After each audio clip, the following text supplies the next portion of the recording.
Art, convened by Mr. Sipho Mselegu, the All Society Inclusive God-Centered Business Organization celebrates its 9th year of excellence and launches the Women of Character KZN Provincial Arm, whose aim is the godly, mental, and spiritual transformation of women in all spheres to ultimately replicate the formidable characteristics of Proverbs 31 woman.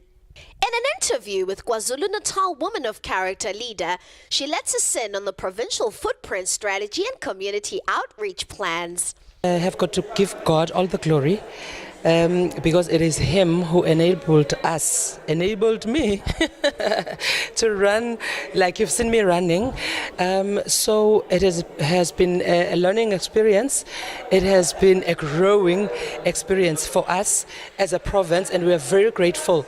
The province of KwaZulu-Natal embraced this concept, embraced this vision, embraced this organization that is all about holistic development of human beings. We thank God that they saw it fit to partner with us for the glory of the Lord and for the development of the province.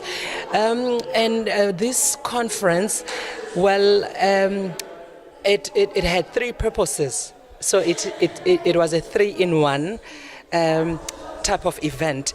First, it was to create awareness in the province, awareness on GBR's existence. And 2, it was all about creating the awareness and building up towards World Congress 2020, where GBR is going to be celebrating 10 years.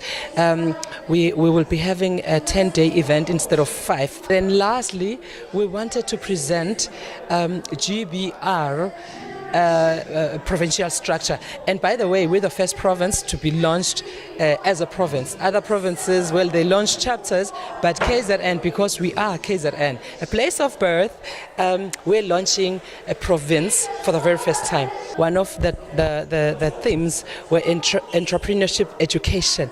We want our kids, to grow up with the mentality of being employers instead of being employees. We want them to grow up with that mentality of nothing impossible, because that's what the Bible says.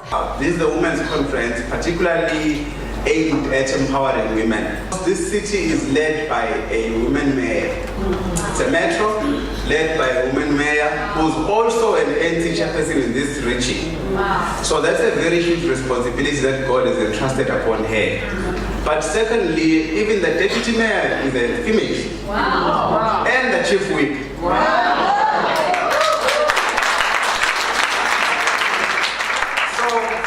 We are honored as a city when you decide to bring such a conference to the city of eThekwini. We think it has come home.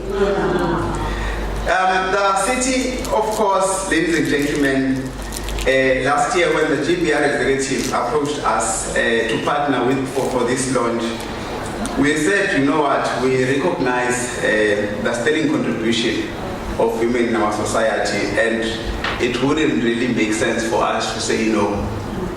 So hence we decided we'll welcome this with warm hands. This particular case, the 10 Women in Character launch, fittingly themed Arise and Shine. Amen. Epitomizes this wonderful synergy.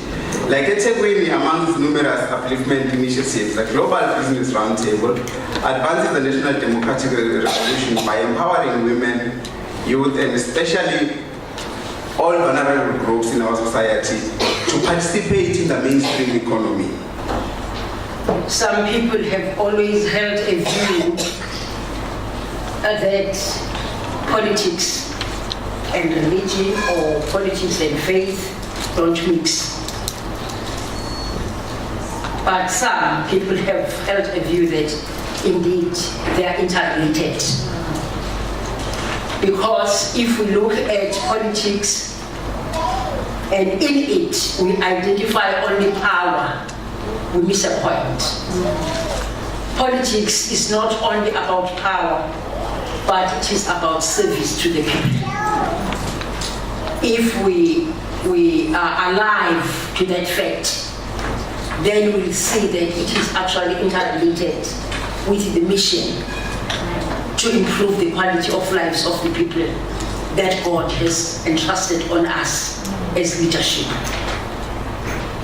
But I do want to say that I believe, as a Christian and as a child of God, the kind of politics that is going to survive and make an impact in terms of transforming the lives of the people is the kind of politics that is going to recognize the Lordship of Jesus Christ. It is the kind of politics that is going to acknowledge that even the governments that are there because it's allowed them to be there. They are not there on their own. God installs governments and God disposes governments. And therefore, it is incumbent upon politicians that you are to acknowledge that we are there for a mission that God has sent us to execute. If we can be able as women to look at it from that perspective, then the whole issue of getting involved in politics whilst you are Christian is not going to be very frightening. If Jesus was on earth for a mission, to improve, to transform the lives of the people, therefore we also are here for the mission to transform the lives of the people for better, but putting God first. In 2016, we were called upon to get again revisit the strategy. After we started Women of Character in Bloemfontein at the second prayer camp of GBR, where a few women, not more than 20, and we said we want to go back to the woman of Proverbs 31. But we're arguing, does she still exist? What type of animal is she? Is she feminist? Is she sexist? What is this woman, Lemon's mother, talking about? And we said we are prepared to be a work in progress for God, because that woman still exists. That woman is focused on God's marriage with her, so that every other marriage in business, in their personal life can work. Because if that woman is not aligned to God, none of what she does is going to align.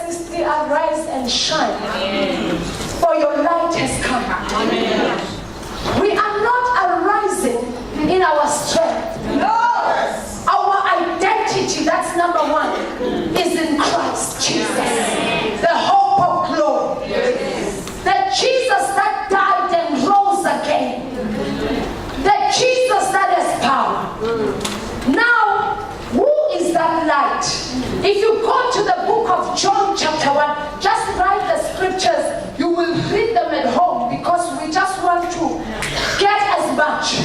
John chapter 1 speaks about, in the beginning was the word was with God, and that word was God himself. The Bible says he became the life of man, which was the light. That light came and shone, and darkness could not comprehend it. So when we arise as women, it is because the light, Jesus, has come. Not our titles, not our portfolios.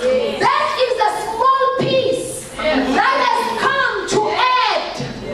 That is why the Bible in Matthew 6:33 says, seek ye first the kingdom of God, and all these other things shall be added, and his righteousness. That word righteousness, when you trace it in Hebrew, is from the word called tzedakah, which means justice. So righteousness and justice are a word pair. Now you can look back and say, seek ye first the kingdom of God and all its justice. Right? Arise and shine, women of character. Women of character should not be hidden somewhere. I think sometimes we mistake, the humility that we are called to have, the humility we are called to have as women of faith. We mistake that with invisibility. You cannot be, what they call it, a light hidden Where does Jesus say we must be? Where we're supposed to be? It's on top of the hill. Okay? Ambition is not a dirty word, ladies. Ambition is not a dirty word. We are called to lead. We are called to lead not just companies, as has been said, but even households and our families. I've got 3 daughters. And that's probably my biggest job. I know that I've been introduced as a Chief Marketing Officer of the Durban Chamber of Commerce and Industry. But I work there so that I may serve my bosses who are at home. What is gender bias? Essentially, it's a notion, it's an idea, it's a mindset, it's a worldview that says that by virtue of their gender, men are entitled to more than women. More what? More decision-making power or ability in the workplace or in business.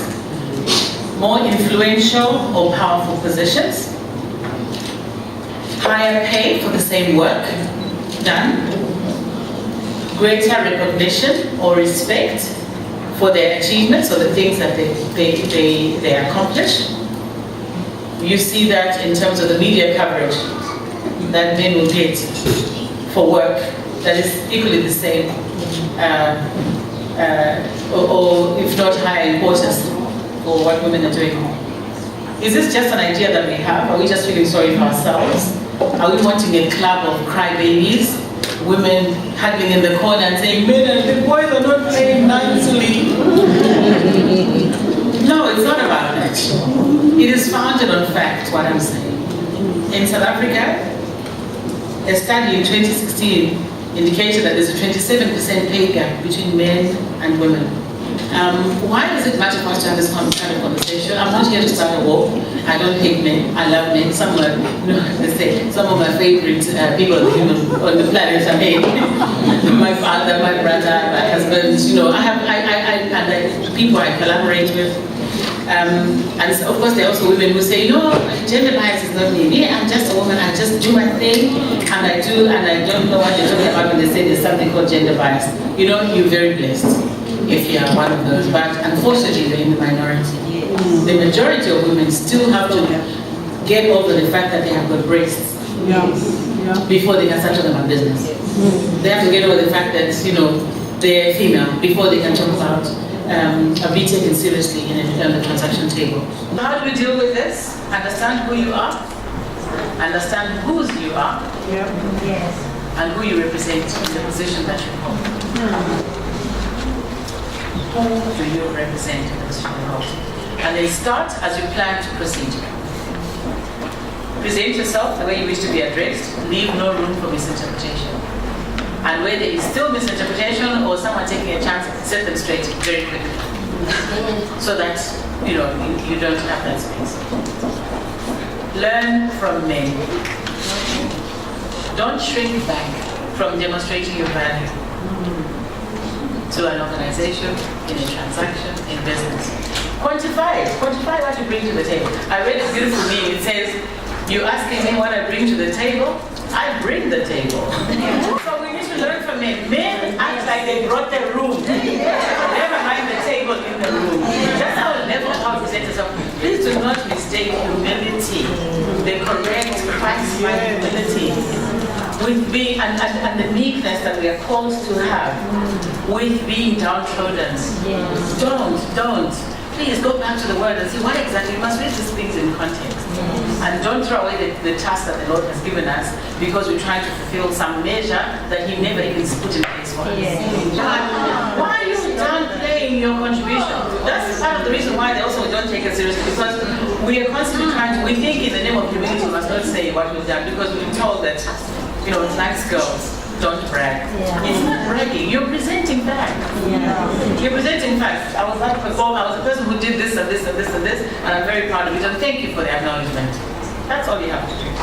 And then finally, of course, teach your daughters. That's how we change the world. The things that cannot change for us, some of the things will not change for us in our generations, but they better be different for our kids. So what are we teaching them about who they are, whose they are, and who they represent? At home, at school, in the workplace, eventually when they get there. Who am I? The child must go there knowing there are certain modules that can only be installed by a mother. For both boys and girls. There's a module that is uploaded. I see it every day. We interview people. We meet with businesses across the board because we represent small businesses, we represent corporates. I see it every single day. There's a module missing now. There's a module of respect missing here. There's a module of self-esteem missing here. There's a and those are things that only a mother can install. And I was on the verge of suicide when I thought of my son that was graduating that year as a town planner. I knew that my boy needed to have his mother there because as a single mother, I brought him up and he was graduating. I decided, let me leave the house. And as I left the house, I picked up a check on the floor that said, all suffering soon to end. So when I became a single mom, I was 29 years old, working in a retail store. Having 2 boys and being a single mother gave me the determination to make a success of my life. Entrepreneurship is the way for us to go. And going forward, my business grew from strength to strength. You know, talking about awards, I don't want to take off all the accolades the company has won. I won the Job Creation Award for the past 3 years, winning the Job Creation Award, winning the Wealth Creation Award, and a whole lot more. But it's not all about awards. It's about what difference can we make. I'm sitting here today and listening to Doctor and listening to the other speakers, and I'm thinking, how do we take this back to the rural areas? Because those poor women got so much to give. They are the future entrepreneurs. They can help us with job creation. They can help us to let this economy grow. But who is going out and doing these things? So I decided that I will go out to the rural areas and continue doing women empowerment and doing job creation. So my advice to you all today is, I don't know who is sitting in this crowd, but if there's any woman here that want to take the step of entrepreneurship, go out for it. As long as you got God in front of you, He will make it happen. It is not easy. I tended for 36 tenders without giving up. The 37th one came through for me. We can't give up. We got to go make a difference out there. God has got so much of plans for us. So let's get together, let's stand together, and let us go and spread His word, and let's make a difference in our communities. Thank you. We have been given the commandment of love. Women are nurturers by nature, and it is only we who can play that role. So, Your Excellencies, let's stay in God, let's seek Him all the time, and let us continue to be the branches that bear fruit, and not just any fruit, but godly fruit, that every person who sees us out there working, or even just, sometimes a child of God you can see even if they're not saying anything or doing anything. So let everything that we do or say or touch reflect who we are in Christ.